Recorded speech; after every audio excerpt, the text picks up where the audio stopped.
Welcome back to Movie Synopsis. Today, I will show you a horror mystery film from 2014 titled Last Shift. Spoilers ahead, watch out and take care. Jessica is seated in her patrol vehicle outside the police station, conversing with her mom on the phone. Her mother is concerned about her following in her late father's footsteps and becoming a police officer. On her first day of work, she prefers not to discuss that topic, so she politely wraps up the conversation. Jessica hesitantly enters the station. Since there doesn't appear to be anyone outside, she decides to go in and investigate. She hears sounds and notices a man in the distance swearing. Jessica talks to him, but he instructs her to look away and cease communicating. After finally approaching her, he introduces himself as Sergeant Cohen. He informs her that this is the old station, not the new one. She was fortunate to be the new employee who worked the final shift at that location. Cohen clarifies that the calls have all been redirected to the new station. She may have some potential clients or customers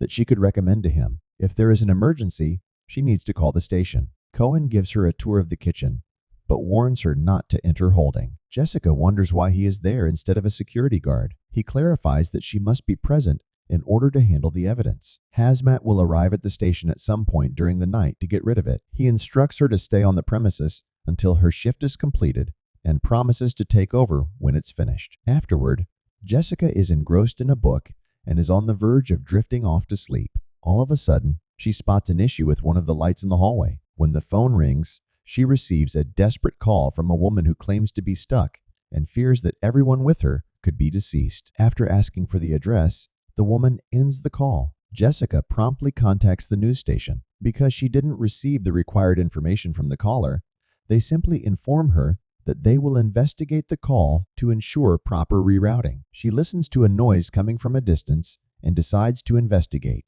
believing it could be Cohen. Jessica arrives at the source of the banging noises, only to discover that there is nothing to be found. Afterwards, she has lunch in the kitchen and discovers a lengthy strand of hair in her sandwich. Out of nowhere, there's a sudden knock at the front doors, but when she investigates, there is nobody there. Upon turning around, there is an individual located within the station. Jessica instructs him to exit the station, only to discover that he is urinating on the floor. She pulls out her baton in an attempt to communicate with him, but when that fails, she pursues him and forces him to leave. After cleaning the station, Jessica goes to the bathroom to wash her hands. Strange noises emanate from the pipes, while a pair of boots comes into view before her. Jessica leaves them out for the homeless man. Upon returning indoors, she is greeted by yet another sound. She discovers that one of the bathrooms is in complete disarray before proceeding to the station gym and then heading into the locker room. She opens one of the lockers and finds a key inside.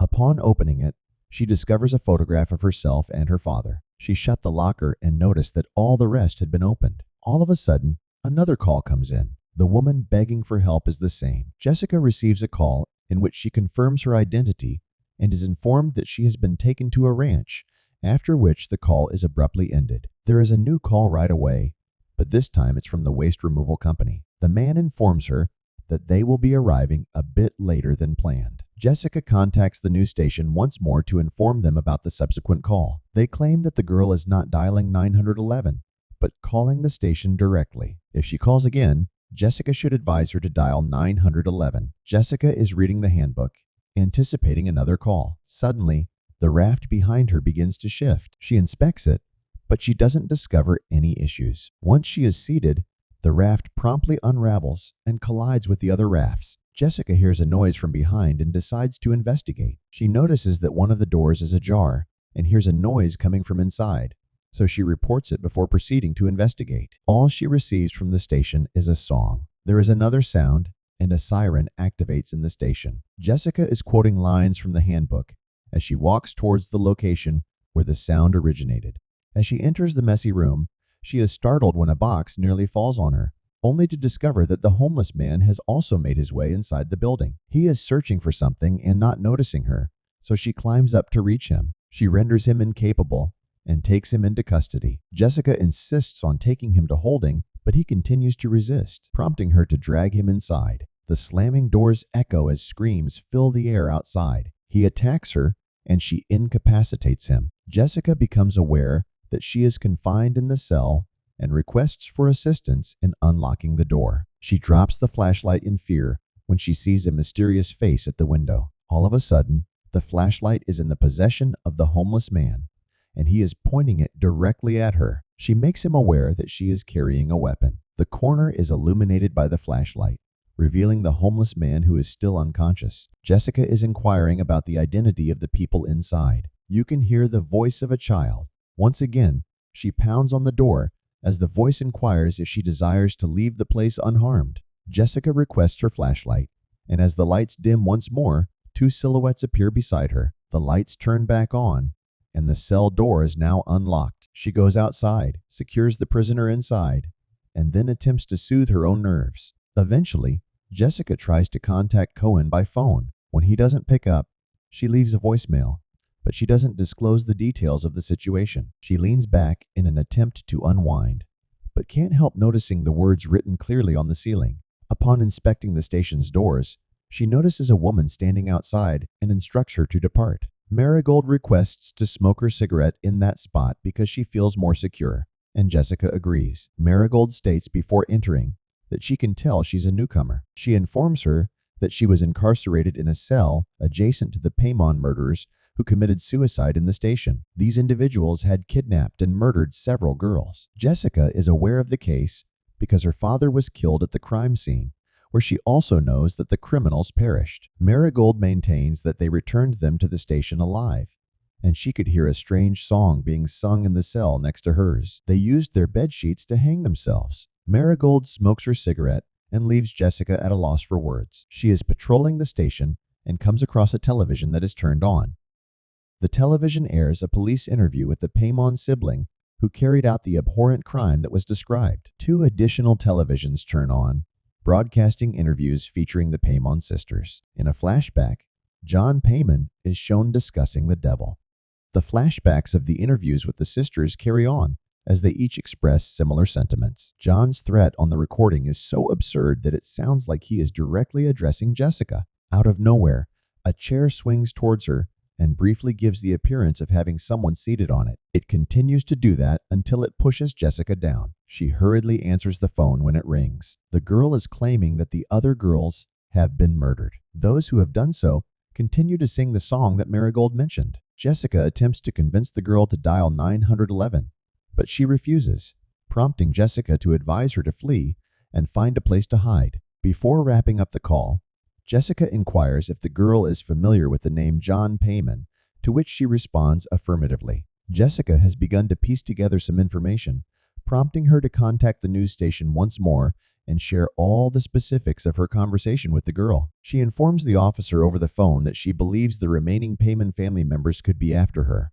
He chuckles and informs her that all of them are being held in custody, with police constantly supervising them. He provides her with a police report number and instructs her to mention it when contacting them in the future with additional details. She expresses her gratitude to him and ends the call. Suddenly, she hears whistling coming from the opposite side of the station.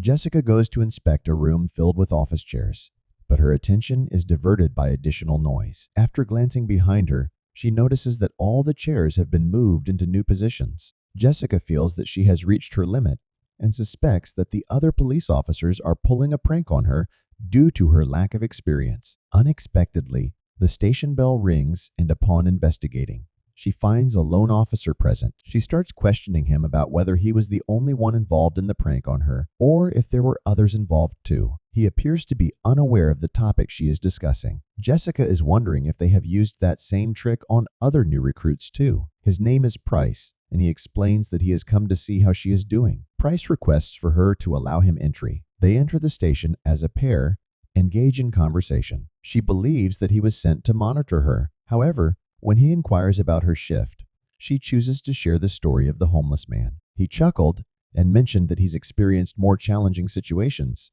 like when a suspect once defecated inside his patrol car. Jessica relaxes, and he informs her that he came to see how she was doing because he was aware of her father. She inquires of him whether he was with him that evening. Price informs her about how everything happened. They reached the scene ahead of schedule and could hear the girls pleading for their lives. They entered without support, and her father delayed the payments while successfully rescuing some of the girls. He informs her that her father was one of 2 officers who died there. Price believes that her father, who was a skilled law enforcement officer, would have been filled with pride for her accomplishments. As he looks back, she notices a huge gap in his head, and when he passes by the window, he disappears. Jessica heads off to see where he went and then shouts for him. All at once, she hears voices emanating from every direction in the station, surrounding her. Suddenly, she catches sight of a body being transported down the hallway. It starts floating, and its movements become strange. After briefly concealing herself, Jessica retrieves her firearm and, upon re-emerging to investigate, discovers that the man has vanished. Suddenly, she hears the homeless man shouting from his cell. He pleads to be released from the room, and when she inquires about his distress, he moves out of the way to reveal the 3 ghosts in his confinement. Jessica continues to claim that it is not genuine. The man sobs and begs her not to abandon him there. She hears the song once more, and following the sound, discovers a group of girls sitting in a circle and singing. The ghostly girls, with bloody sheets covering their faces, turn to look at her, yet their reflections appear normal. She disappears as the door shuts behind her. Jessica hears more noise outside and heads to the evidence room. She discovers that it is completely destroyed, with some men's clothing laid out in the middle. Jessica rushes to the phone and dials Cohen's number. He inquires why she is phoning him, and she responds by saying that she believes she is experiencing visual hallucinations. Jessica believes that she will not be able to complete her shift. Cohen criticizes her for being afraid and questions her once more about whether she will stay until the end of the shift. He advises her not to contact him before ending the call. She contacts the waste disposal company to inquire about their arrival time. After the man says he's unsure, she informs him that she will be waiting for them outside in her patrol car. Jessica hurried back into the station when the phone rang after she had just left. The girl is telling her once more that she has managed to get away. She informs Jessica that she has spotted some sort of indication, and Jessica keeps her engaged on the call while simultaneously contacting dispatch using her mobile phone. The girl admits she is aware of her impending death, prompting Jessica to inquire if there is anything she could use as a weapon. She disconnects once more. Jessica contacts the news station and mentions the previously provided number. The officer answers the phone and informs her that the girl who had been calling the station has passed away. Jessica finds it hard to believe. The officer informs her that she was the final Paimon target and had been fatally assaulted with a baseball bat. He suggests that it is possible that a few individuals from the Paimon commune managed to escape capture and are playing a cruel prank on her, or potentially it could be ghosts. The officer informs her that the Paimons died in the station, and since then, unusual occurrences have been occurring. A photo falls backward as Jessica ends the call. It's a photograph taken after her father passed away. She observes additional photographs on the floor from the Paimon crime scene depicting the girls who perished there. Price is also present. Jessica briefly shuts her eyes, hoping that the sight will disappear. However, when she reopens them, she finds the photos neatly placed in the hallway. Jessica is haunted by screams in her mind when she sees the mugshots of the Paimon family. All of a sudden, the photos burst into flames. Jessica is awakened by the ringing of her phone while lying on the hallway floor. Her mother is apologizing for mentioning her father